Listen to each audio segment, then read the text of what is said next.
Just 3 more seconds. There. That's all for today, Duchess. Oh, thank God for that. If I'm late with my old man's grub again, he'll skin me. My dear Maggie, if it weren't for your modelling fees, there mightn't be any grub for him. Does he ever think of that? Well, if he does, he keeps quiet about it, doesn't he? Oh, what's it to be tomorrow, then? The French Countess for Story in the Strand. Don't they never think of nothing but knobs? My dear Maggie, I don't write them. I merely illustrate them in between portraits. Yeah, it's a game, though, isn't it? I'll just go and tidy up.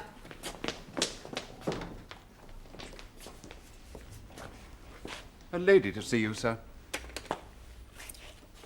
Mrs. Louisa Bridgenorth. I don't know her, do I, Saunders?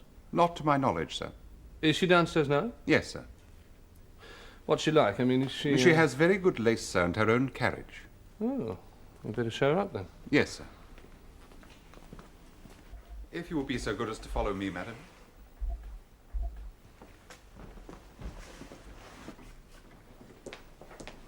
Mrs. Bridgenorth, sir. Ah. Mr. Mallory? If you value your gloves, Mrs. Bridgenorth, we shall not touch hands. Won't you sit down?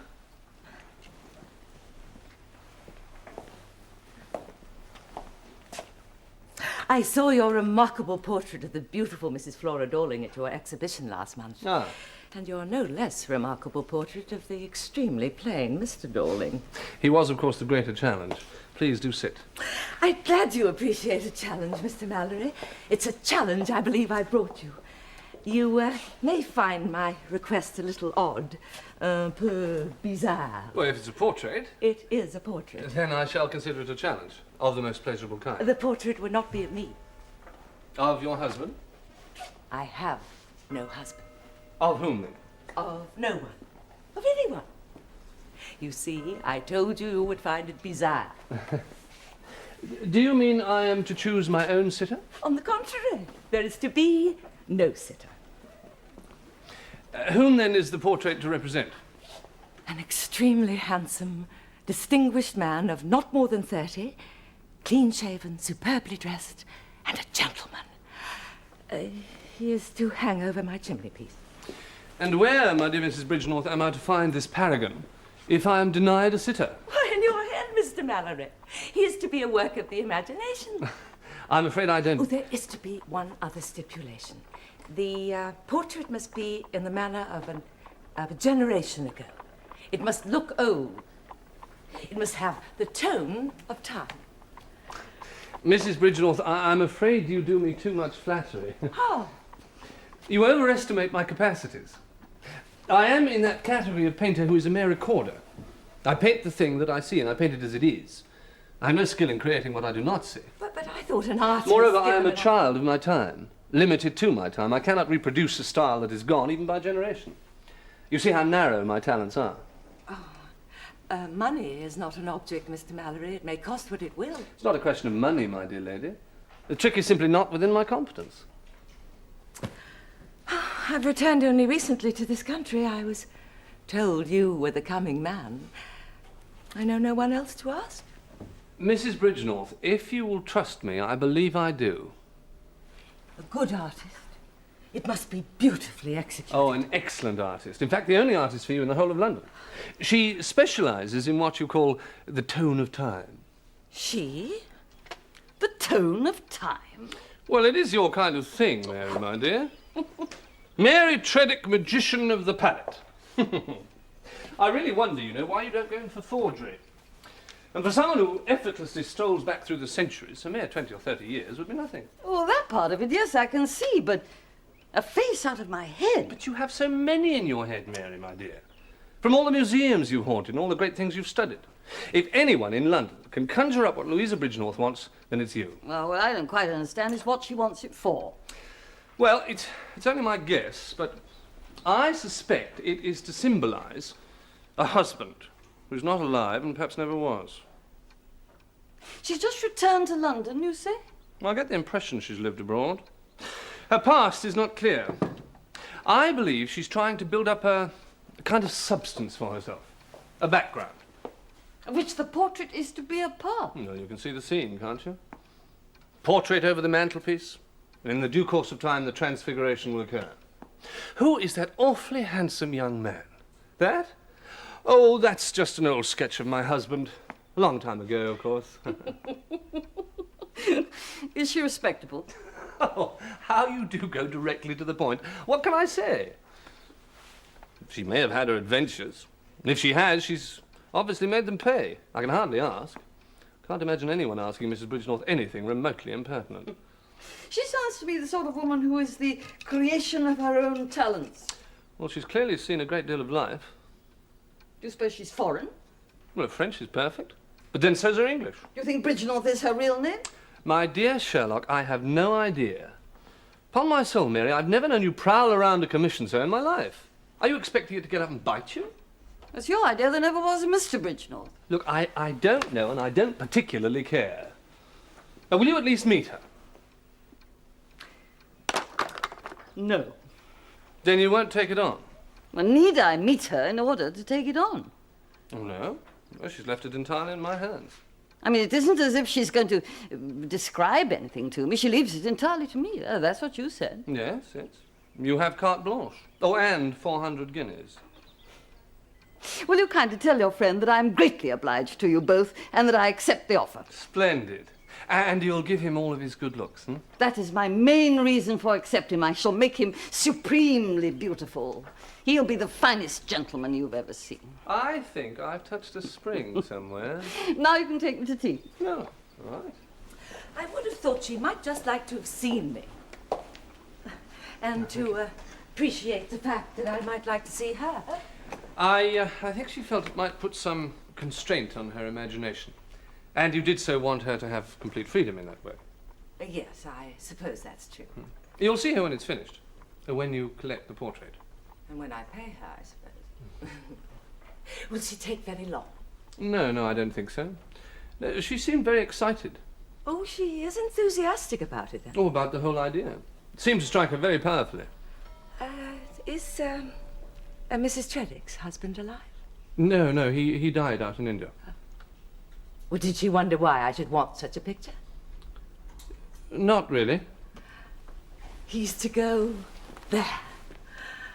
You do see how much both the room and I need him. How soon do you think? Oh, I don't think it'll be long. But I think you should leave her at least 2 or 3 weeks.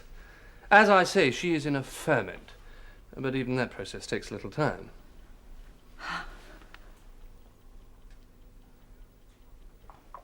Major and Mrs. Monarch. They apologize if they're disturbing you, sir, but they are most anxious to see you. Well, you better show them in then. Yes, sir.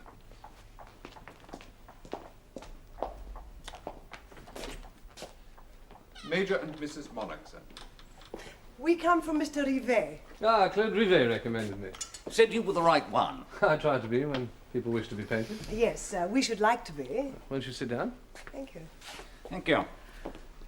Did you have any particular theme or setting in mind? Well, we rather thought we'd leave that up to you. Suppose there'd be various settings, would there? Well, it's best if it's appropriate, of course.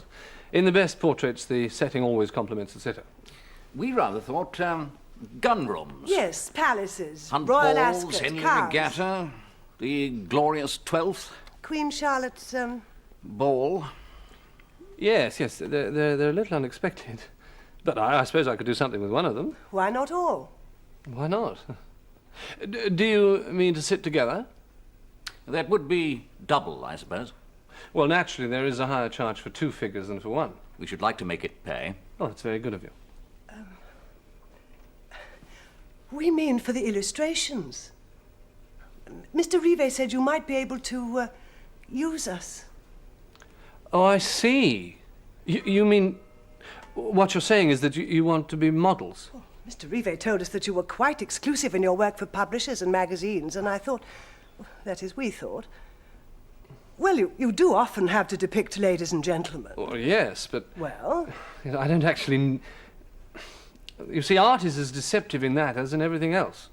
By some strange alchemy, I drape a piece of velvet over a scrap of an East End girl and she becomes a duchess. You do see. I'm sorry. But, surely, sir, the real thing. we have been much involved in amateur dramatics. Before I left the army and had the misfortune to lose our money. My husband has tried everything. Do sit down. There isn't a confounded job I haven't applied for, waited for, prayed for. Well, you can imagine we'd have had to be pretty desperate first. Secretaryships, that sort of thing. Might as well ask for a peerage. I'd be anything, but they just won't look at you. There are thousands as good as oneself already on the floor. Gentlemen who've drunk their wine and kept hunters. Poor beggars. Look, I tell you what. Why don't I try a couple of sketches and we'll see how it goes from there, hmm? What a sensible idea. Why not? Leave me your card and I'll be in touch in a few days.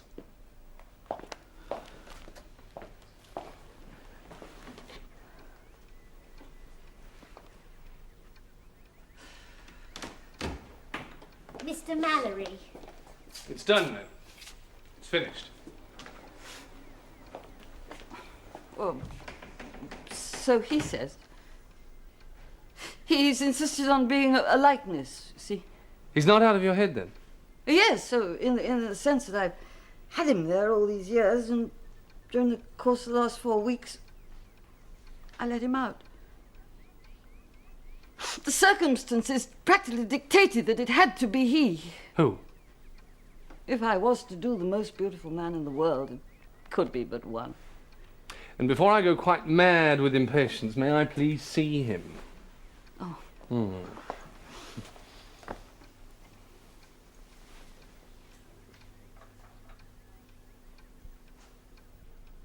Mary, it's magnificent. I feel the force of the man as he was. You feel some of it. And you did this without aids of any kind? Depends what you mean. Well, notes, sketches, studies. Oh, I destroyed them years ago. But you did once have them. I once had everything. It's all memory then? It's all hate! Hate? But Mary, the vitality, the passion, that's not hate. He had that all right. Do you know what I think?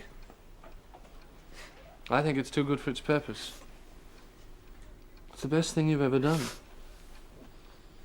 It's absurd to put it to the service of a lady who simply wants a posthumous husband. A clever piece of humbug would do as well. The picture served its purpose. I've worked it out of me, and it's helped. To see him stuck up there in the wall as a piece of window dressing for some poor, socially minded widow, that's just the kind of absurd and humiliating fate I could have wished for. Let him go and be Mr. Bridgenorth. Mr. Bridgenorth. When may I tell Mrs. Bridgenorth she can come and see her late lamented? I feel like an undertaker. Or an embalmer. Yes. Now, when may she come? She can't. But you said she could have him. Well, she can, but I don't want her to come here. Do you mean you still don't want to meet her? But why? Well, it isn't as if I'm going to alter anything in the picture for her. But she won't want you to. She'll adore him as he is. Well, then. Well, what the deuce do you want me to do? Well, I'll have it framed. And then, James, would you mind very much having it taken round to your place? Letting her see it there? If that's what you want. Women. And furthermore, and even more so, women artists. Oh, sheesh.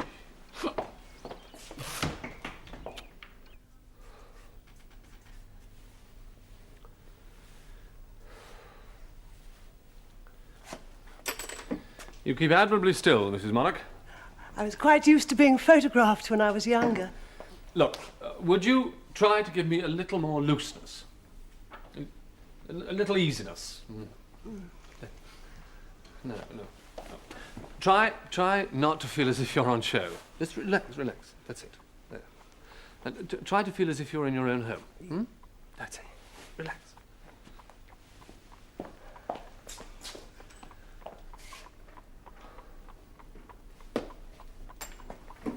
Rebay said something about your doing the illustrations for a complete new edition of Dickens. Yes. If the publishers like my examples. Or perhaps we could be in for the series. That is, if you like to ask. Major, Mrs. Monarch, I'm afraid it's not a question of whether I like you. It's the treacherous laws of art. Do they like you? Do they favour you? Don't you control them? We've had what? 4 sessions? 5.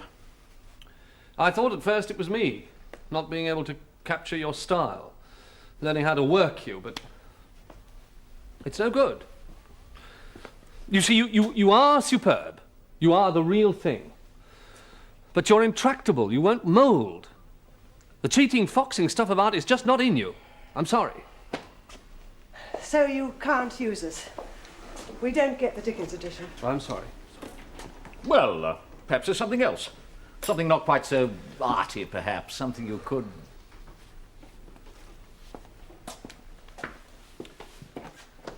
It's been very kind of you to persevere with us as you have done. Oh, may I? Yes. See.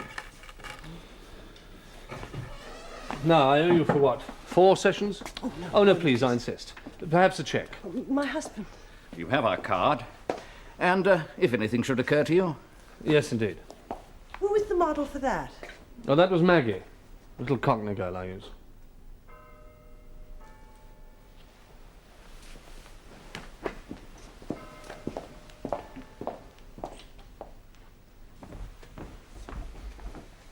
Ah, Saunders. I'll be up in a moment. Yes. I'm so sorry. You do understand. We do. Thank you again, Mr. Mallory. Goodbye. Of course we do. Goodbye.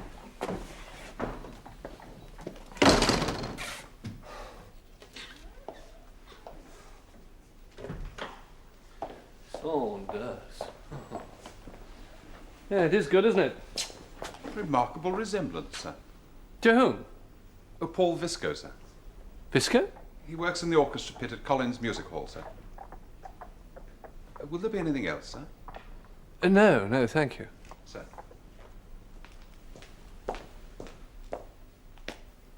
Paul Visco, eh? Mrs. Bridgenorth, sir. Mrs. Bridgenorth. I may say, Mr. Mallory, that I find your lady portrait painter more extraordinary by the hour. They're a strange breed, madam. Well, to decline to meet me beforehand, I can perhaps understand. There was nothing I could tell her. I think that's what Mrs. Tredick felt. But to persist in her isolation after the work is done can only be either bad manners or a lack of confidence in her results. I think it's less a question of manners than a kind of personal reserve. I can assure you that no offence was intended towards you personally. As to her results, you must judge for yourself.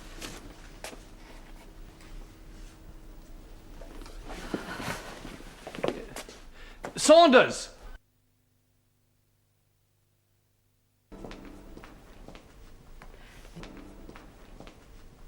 There's no conceivable possibility in my pretending, I suppose. That you just happened to faint for no reason in the world? Not a chance, I'm afraid. No. Were I a gentleman, but you see, you're now dealing with painters and people like that. You knew him, didn't you? He's too magnificent. Mrs. Bridgenorth. But how did she know? I'll tell you how did she, if you tell me how did you. Well, it's simply the one face in all the world that I would have wanted painting, if I'd known how to ask. Now then, how did she know? It's quite easy. She didn't. You mean she just painted him out of the air? Oh, no. She knew him all right. But she didn't know you did. Oh, I realize she knew him. He's there to the life. What I find hard to accept is that it's a coincidence. Oh, these things do happen, you know. I give you my word of honour that she doesn't know about you or your connection with him. Oh, which brings me to something I wish to know. Who the devil was he? You mean she hasn't told you? Not a word. Then I shan't either. You really are two of the most aggravating ladies a man could possibly meet on a day's march. Oh, stop. Oh, Mrs. Bridgenorth, I'm so No, sorry. it's all right. It's just the likeness. It's beyond anything.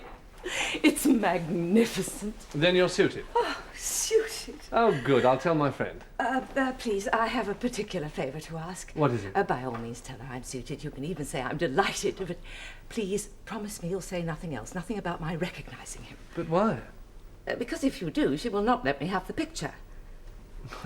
Why should she behave like that? Because then she'll realise how much I must want it. Look, I know you ladies are contrary, but I can assure you that my friend is not that kind of dog in a manger. Oh, she'll reflect. She'll put two and two together. She'll be jealous. What? She'll hate me.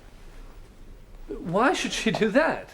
I mean, I know she didn't like him, but... I know she did. But she said he was bad. Then what was she? Mrs. Bridgenorth, forgive me, but you speak as if you know her. I do know her. Not in the way you mean. I know her as I know all the silly creatures who used to flock around him, who got used and discarded, and whose infatuation then turned to hate. My friend is not at all a silly creature. Oh, it's 20, 30 years on now. Do you know what she was like then? And what of you? Were you a silly creature? I was to have married him. Well, why didn't you? Circumstances prevented it. What circumstances? Well, they're not relevant. Now, what is relevant is that I remember how I felt when he made me jealous. That wonderful picture was painted with rage, which means that she can still be jealous. If she learns what the picture means to me, I know I'll have lost it. So much so that I have a proposal for you. What is it? If you'll promise me to keep silence, I'll double your friend's fee. 800 guineas. I was about to make the same suggestion myself. For different reasons. Oh? What? Because you got much more than you bargained for. It's understood then, on your oath as a gentleman. I double the fee and you say nothing. Very well. And when may I send for it? Well, I shall be seeing her before dinner tonight. Shall we say early tomorrow? Early tomorrow. I'll send you my cheque as soon as I get home. 800 guineas after we agreed the fee in advance? Oh, I don't think I like that. My dear girl, you're entitled to it. You contracted to do a decorative trifle and instead you produced a breathing masterpiece. Is that what she calls it? No, it's not what she called it, it's what I call it. She's just very pleased with it, that's all. What does she know? She knows she wants it. She's willing to pay twice as much as we agreed for it? Yes, she's sending the cheque round this evening. But before she's even got the picture? She's sending for that tomorrow. Well, look, it's little enough for any woman to pay for a husband, let alone the superb one you've given her. You're convinced that's what I have given her? A husband? Let's just say you've given him a wife. Now, look, I really must go. I'm late for dinner already. You...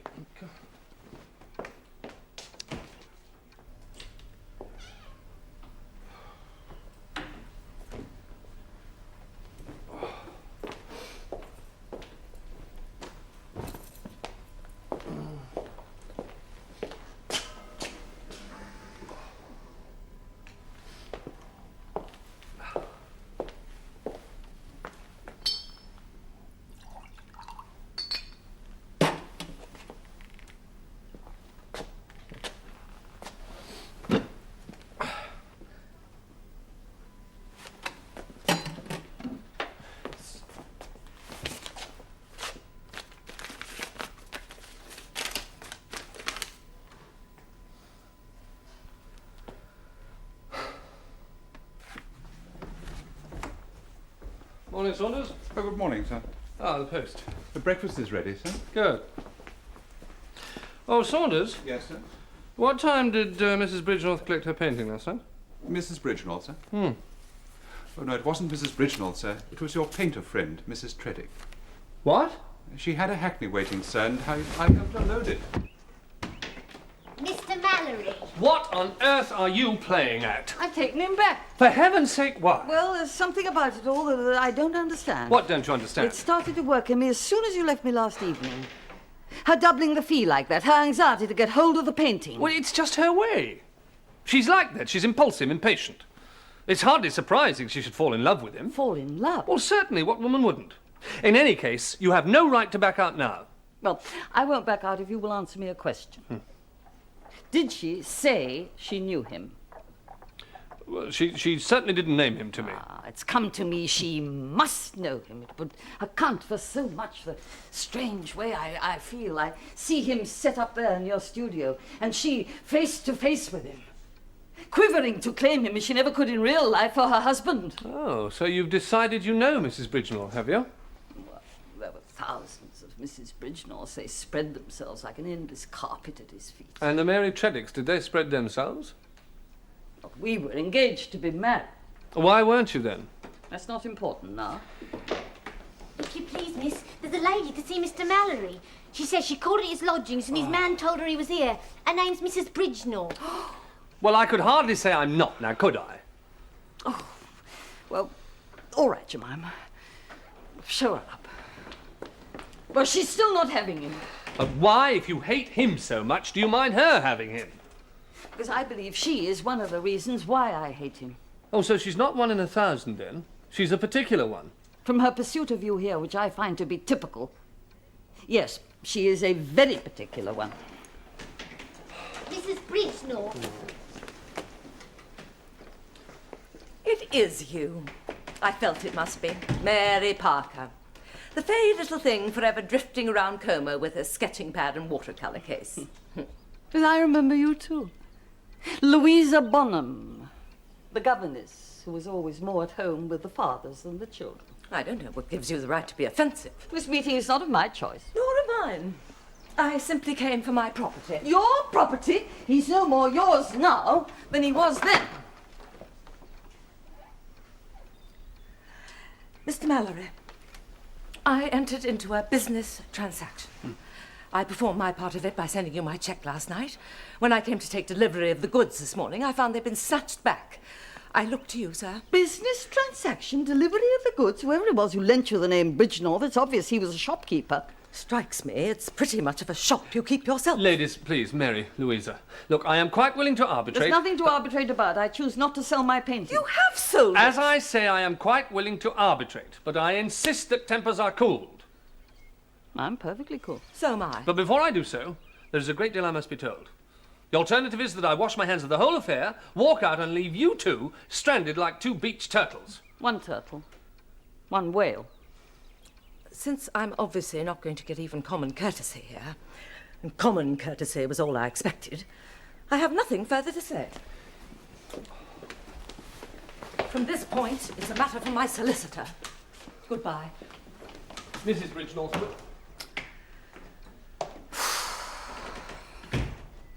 Well, she can call the Lord Chancellor for all I care.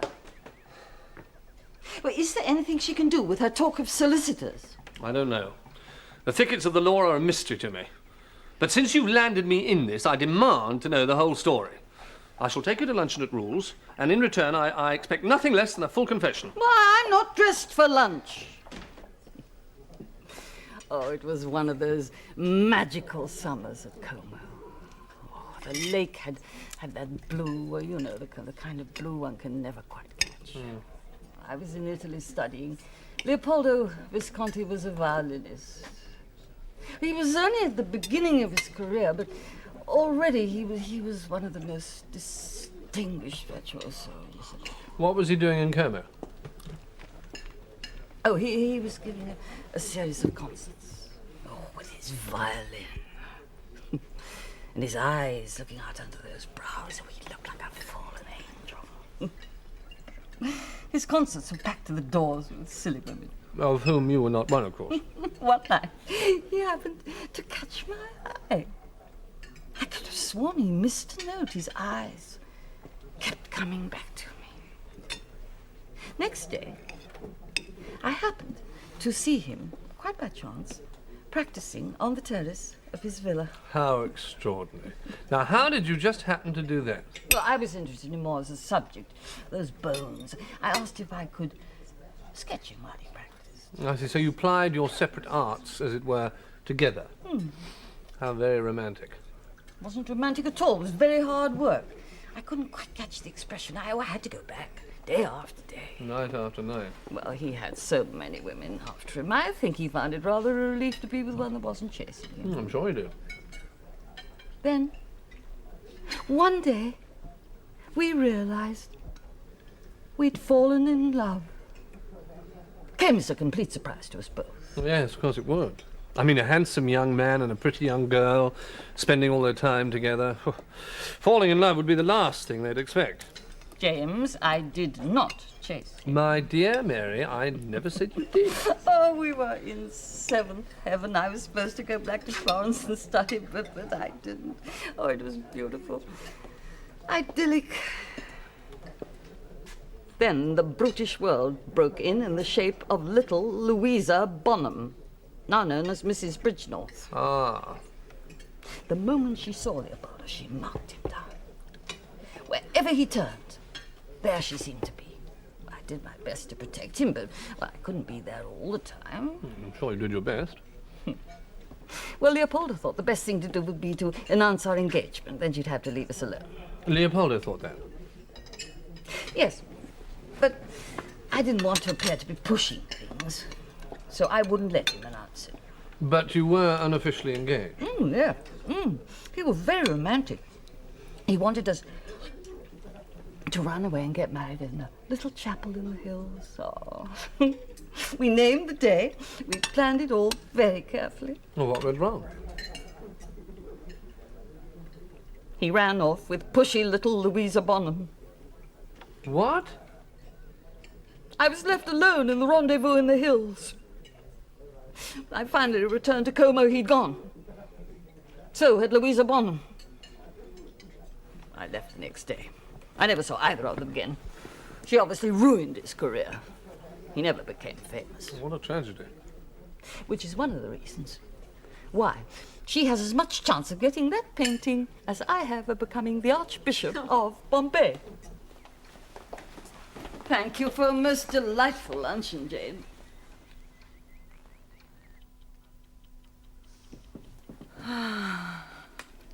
She come along sweet as pie not long after you're gone.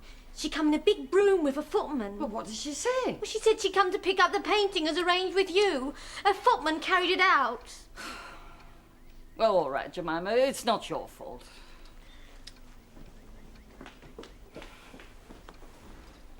Well, she hasn't changed. That woman has not changed 1 millimeter, but this time she's gone too far. This is theft. I think I shall speak to the police. Oh, no, I don't think you should do that. Now, let me speak to her first. Oh, no one ever got anywhere with Louisa Bonham by talking. Well, at least let me try. I mean, if this thing gets out, it's most embarrassing for both of you. Well, she's the one who'll go to Holloway. What on earth possessed you? Isn't it gorgeous? Isn't he gorgeous? Wasn't I right about what he does for this room? What he does for me? You realize you have committed a criminal act. Rubbish! The picture is bought and paid for. Even if it weren't, even if I hadn't paid a penny for it, she owes it to me for what she did to me. What did she do to you? Would you really like to know? Well, yes. Have dinner with me tonight at Rule's. I'll tell you the whole story. Must it absolutely be rules? Absolutely. Very well. I just arrived in Como with the family I worked for, and the whole resort was talking about this brilliant new young pianist, Leopoldo Visconti. He was giving a series of concerts. I beg your pardon, you did say pianist? That's right, pianist. Oh, he had such exquisite hands. He was obviously destined for a brilliant future. When he sat at the piano, those magic fingers casting spells. Well, women fainted at some of his concerts. Paganini had the same effect, I'm told. He, of course, was a violinist. One night, after a concert, one of my little charges, little Charlotte, she decided she wanted Leopoldo's signature. How old was she? She was 3. 3? I see. So, of course, you had to get it for her. Well, I took the child with me, of course. Of course.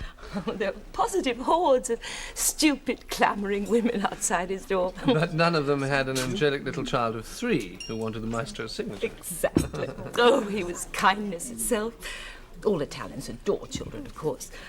Well, I spoke very good Italian in those days, but he had very little English, so it seemed perfectly natural that he should ask me to give him English lessons, yes. Well, of course, that necessitated seeing rather a lot of him. Oh, yes, it would. I don't know if you've noticed about languages, but they do create the most extraordinary intimacy between teacher and pupil. Well, we should have known what would happen. It never occurred to you? Well, these things don't happen suddenly, one knows that. They blossom slowly. Still, it did seem to us that we'd been hit by a thunderbolt. He would play Liebestraum by the hour. We really did drift about in a dream of love. Until that female Cossack, Mary Parker, turned up, using her pencils like lances and her sketchpad like a battering ram. Oh, dear. At every turn in the path, behind every tree, she lurked. Scribble, scribble, scribble. Turn your head this way, Leopoldo. Turn it that way, Leopoldo. I suddenly knew what it was like in the Garden of Eden when the serpent arrived. What did Leopoldo think about this? Oh, he was the gentlest of men, incapable of being rude to anyone. I mean, she forced herself upon him. After all, I couldn't exactly behave like a jailer. Of course not. I knew he'd realize the sooner we got engaged, the sooner she would have to go away. And he did realize this? Oh, yes, he did. He finally agreed that it was the best thing to do. We eloped to a little village across the lake. I went ahead to make the arrangements, while he stayed in Como to tidy up his affairs. How very romantic. He never arrived. 8 o'clock at night, I dragged myself back to Como to find he'd run away with a female Cossack. Mary? Can there be two brutes like her in the world? Are you very sure about this? Well, he disappeared from Como and so had she. I never heard another word about either of them. Evidently, he didn't marry her. She probably killed him. Poisoned him with her paints or something. All I say is, possession is 9/10 of the law. Ah!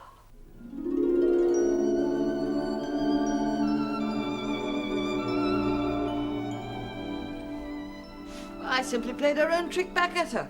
I told her servants I needed to have the picture in order to make a few slight alterations. You realise this is the kind of game they must play in hell?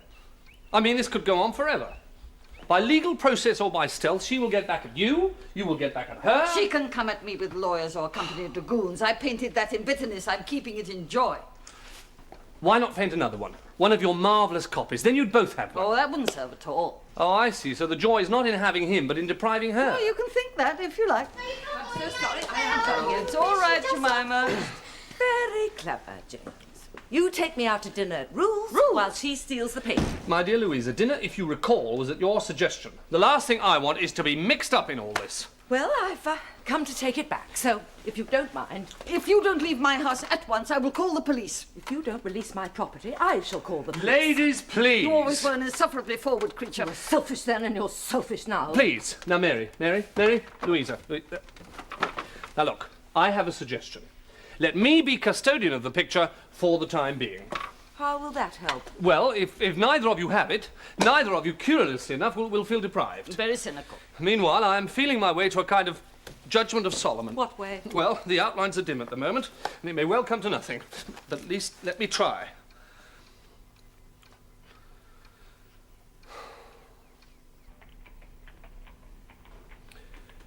Thank you, Saunders. Oh, Saunders, Yes, sir? when you first saw that picture, you said it reminded you of someone. Yes, sir. Paul Visco, sir. Have you any idea where I might locate him? That's rather difficult to say, sir. As I said, he used to work in the orchestra pit at Collins, but I haven't seen him there for some time, sir. Did he? I could make inquiries as to his whereabouts if you wish, sir. Would you do that?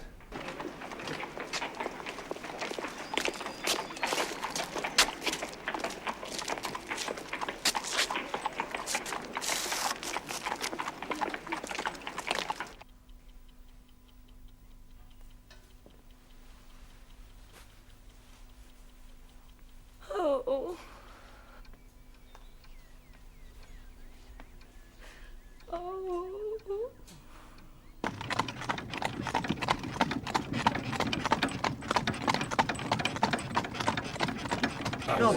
Excuse me, Mr. What? Excuse me. You're in the wrong bar, mate. You all right? Wrong bar, mate. Yes, sir. What can I... Excuse me, am I addressing Mr. Paul Visco? yes? And am I also addressing Signor Leopoldo Visconti? Yes. How do you know me? You have seen me work. Saunders, my tails, quickly. Yes, sir. I have to be back in the East End in 20 minutes. Sir, Major and Mrs. Monarch are upstairs, sir. What on earth do they want? Look, I'm awfully sorry, but... Saunders! Mr. Mallory, if, as you say, it's all illusion, well, there are as many lower-class characters in Mr. Dickens as ladies and gentlemen. Bill Sykes, at your service, sir. And, say, Mrs. Gamp. It could work, it could. Look, I'm in a terrible hurry at the moment. Could you possibly come back tomorrow, say about 4 o'clock, huh? That's it. Saunders! Being transported to Camden Town at this hour is not what I had in mind when I agreed to put myself in your hands. I've nothing to say for the moment. There. Premises downstairs. They were a public house, if I'm not mistaken. You're quite right. They were. I'm surprised you didn't show us into the public bar. I would have done, but our host felt you would be more comfortable here. Who on earth is our host? If you don't mind, I'd prefer him to answer that himself. Now. Louisa, Maria. Leopold. How wonderful to see you. Oh, I do hope you forgive me. Forgive me, bellissimo. A million pardons, my little flower.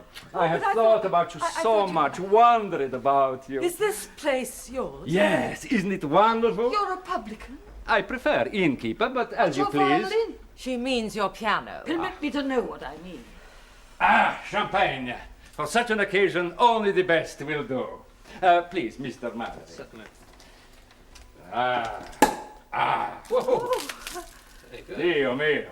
Vintage, obviously. Ecco. It's a little, Carissima. Tu como? Come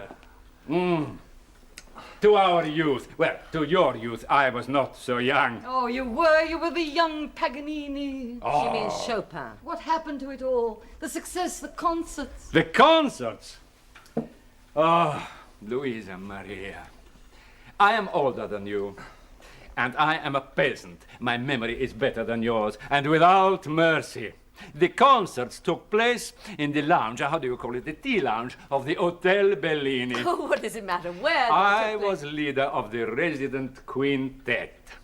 We played during tea, during dinner, after dinner, morning coffee. Sometimes I played the solos, sometimes I played the violin, sometimes I played the piano, sometimes the clarinet. I can play anything. It's a trick.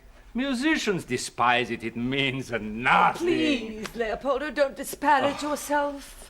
I don't, little Louisa. Believe me, I don't. I practiced certain pieces until I could play them well. And with the lake, the skies, the mountains, all the magic of Italy to help me, I was a lion. And I gobbled up little English girls for breakfast. Was that all I was to you? Just another little English Oh, no. You were the different ones. You were my downfall. Downfall. You both had such force. You, Maria, with your crayons, and you, Louisa, with your books of grammar, so beautiful and so determined, and both are so jealous of each other. Oh, I was never jealous. You were the different ones. Always before, I was in control. But now, I was on the run. But I adored you both. You adored me. Pay no attention to her. I was like a juggler. I managed to keep both plates in the air. Now we're plates, are we? For quite a long time. And then, you both proposed to me. Oh, that's preposterous. I don't know what she did. I wouldn't You both proposed to me. Passionately. I did not dare to say no to either of you. I was terrified what you might do to each other. And to me. You make us sound like she-wolves. Oh, but such beautiful ones. I tried everything I could to keep you happy. I invented excuses, reasons, little fantasies, but you were both implacable, so what could I do? I arranged to meet you both on different sides of the lake, and I ran away to America. But in America, I went in for what they call vaudeville. I was the man who could play anything. Of course, my name was too long, Leopoldo Visconti, so they shortened it to Paul Visco. I was very successful. Vaudeville? But after some years, they became tired of me. So I came to London, and that was when I bought my pub.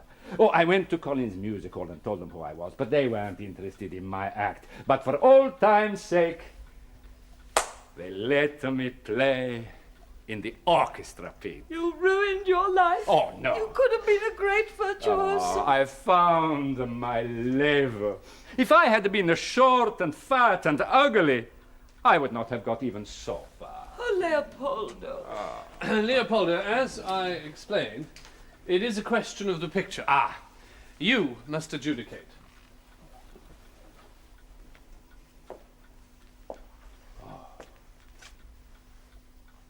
You painted this. Yes. Now you, Maria, you have a real talent. I kiss your hand.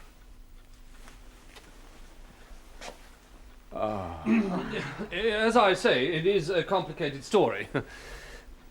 The question is, will you two accept Leopoldo's decision? Maria? Yes. Louisa? Yes. Benissimo. Now, do you know who I think really deserves this tremendous picture?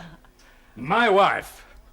Your wife? Your wife? You both remember me as I was at my best. She has had to put up with the real man. Oh, when Who did you marry? Teresa? Oh, you remember Teresa, the chambermaid at the Hotel Bellini. Teresa? Ah, Mama.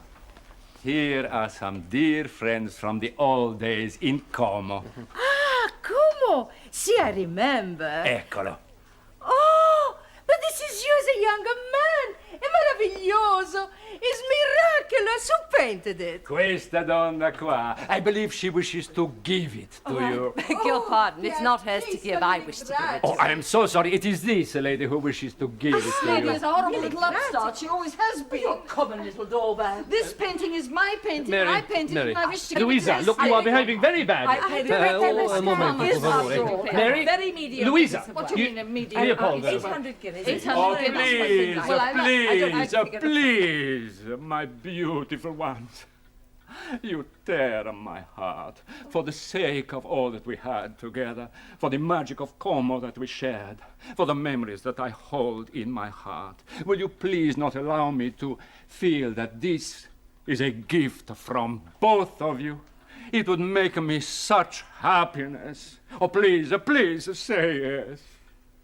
Yes. A million thank yous. You are both magnificent as ever. Whenever I look at this picture, I will think of you both. And now, arrivederci, my little Rosa. Arrivederci, my other Rosa. We are immortal, we three.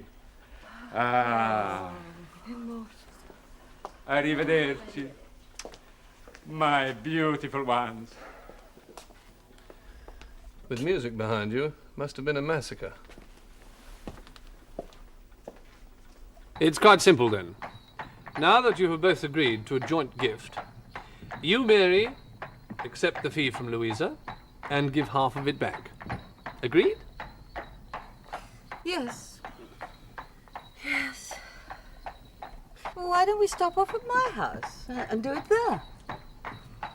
It would be better to go to mine. I have my checks there. But I've got your cheque already sitting on my table. That cheque is made out to Mr. Mallory. Well, I don't Wouldn't see do that at all. makes any difference whether it's made Of out course to it Mr. makes a Mallory difference. or not. Not two cheques.